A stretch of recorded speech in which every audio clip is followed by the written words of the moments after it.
Saya persilahkan kepada para peserta yang ingin bertanya. Anda yang tidak ingin bertanya secara langsung bisa menggunakan kolom chat untuk bertanya. Kalau Anda ingin menyampaikannya melalui tulisan, silakan disampaikan sambil menunggu yang ingin bertanya. Kalau yang ingin bertanya secara langsung, silahkan tekan tombol reaction dan pilih tanda angkat tangan. Ya, sambil menunggu Pak Ningrum, saya ingin, apakah ada peserta mata kuliah dari kelas saya ingin bertanya? Lebih dulu. Baik, kalau belum ada saya ingin tanya Pak Ningrum. Nah, memang ada perbedaan konsep ya dalam kajian sastra dengan kajian drama. Misalnya tadi Pak Ningrum bilang bahwa misalnya tema untuk novel, tema untuk karya sastra yang umum begini, tetapi dalam kalau drama begini. Biasanya kalau untuk mahasiswa satu ini kan yang paling yang kajian struktural ya Pak Ningrum ya. Ya. Kajian apa yang lain selain struktural yang mungkin dilakukan oleh anak-anak S1 Pak Ningrum? Jadi begini Pak Sainul dan Pak Ajito dan Bapak Ibu dan teman-teman semuanya. Yang paling penting yang saya sharekan di dalam tayangan ini, dan tayang ini boleh di-share Pak Sainul, boleh di-copy, diperbanyak. Yang paling penting kita hakikatnya menyadari bahwa genre-nya beda. Ini dulu. Genre-nya beda, ya. Kalau genre-nya beda, kita memperlakukannya itu kan juga beda. Wong itu kelihatan nih, saya sepotong senja untuk pacarku kan kayak gini. Nanti ada dialognya juga, ya. Tapi begitu kita melihat drama tadi fisik ya, saya perlihatkan tadi, itu kan sudah beda banget. Di situ ada banyak petunjuk lakon, ada dialog, ya kan? Yang mendominasi ada dialog, ya. Ada perintah action di situ. Nah, kalau untuk anak S1, pertama harus memahami dulu strukturnya, dikuatin dulu sebelum masuk kemana-mana, ya. Jadi kalau saya mengajarkan, nanti kamu boleh pakai ini, pasar kolonial, boleh pakai ini. Tapi kamu tahu dulu esensi drama itu apa. Nah, seperti tadi, Aristoteles yang dikutip oleh Kernodle itu ada 6 dramatik. Paling enggak, orang yang memenuhi drama sudah aware dulu bahwa dialog itu hauptek loh di sini. Dialog yang sangat penting, itu rohnya itu ada di dialog.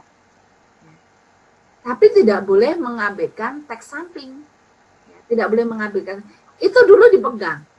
Karena apa? Saya dari anak S1, S2, S3 sering miss di situ. Seolah-olah ini kayak memperlakukan cerpen dan novel. Itu loh Pak Sainul. Itu dipegang dulu. Itu dipegang dulu.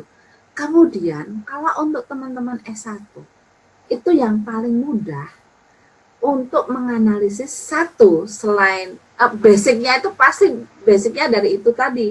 Karena nanti kalau menjelaskan dengan teori apapun, pada bagian itu tuh harus dijelaskan. Juga kembali ke strukturalnya.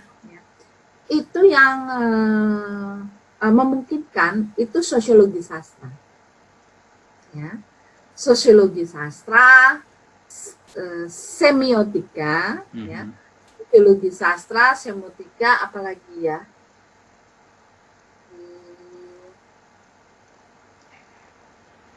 hermeneutika hermeneutika mungkin ya Mbak? Hermeneutika, yes. Ya. Kalau yang lain-lain itu tergantung kemampuan mahasiswanya. Misalnya dia memang kebetulan kan kalau yang di UGM untuk S1 itu sangat kuat di teori. Misalnya dia sudah mendapatkan juga pasca kolonial. Ya. Kalau mau icip-icip feminisme itu juga ada di kelasnya Ibu Ning misalnya kan.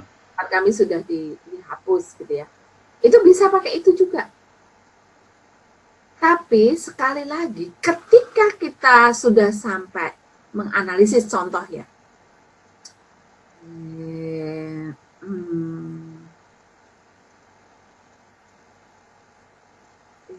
saya mungkin akan memperlihatkan yang teks lain.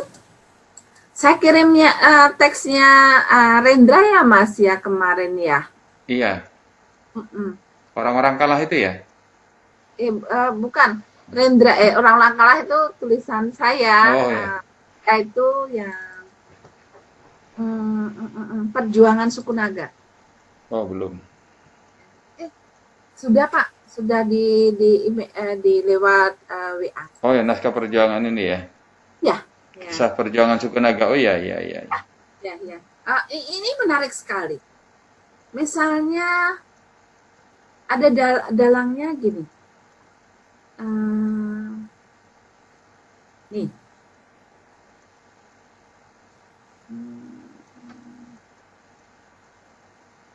Oke, dalang.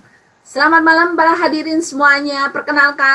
Perkenankanlah aku mulai bercerita. Cerita aku ini sama sekali tidak terjadi di Indonesia.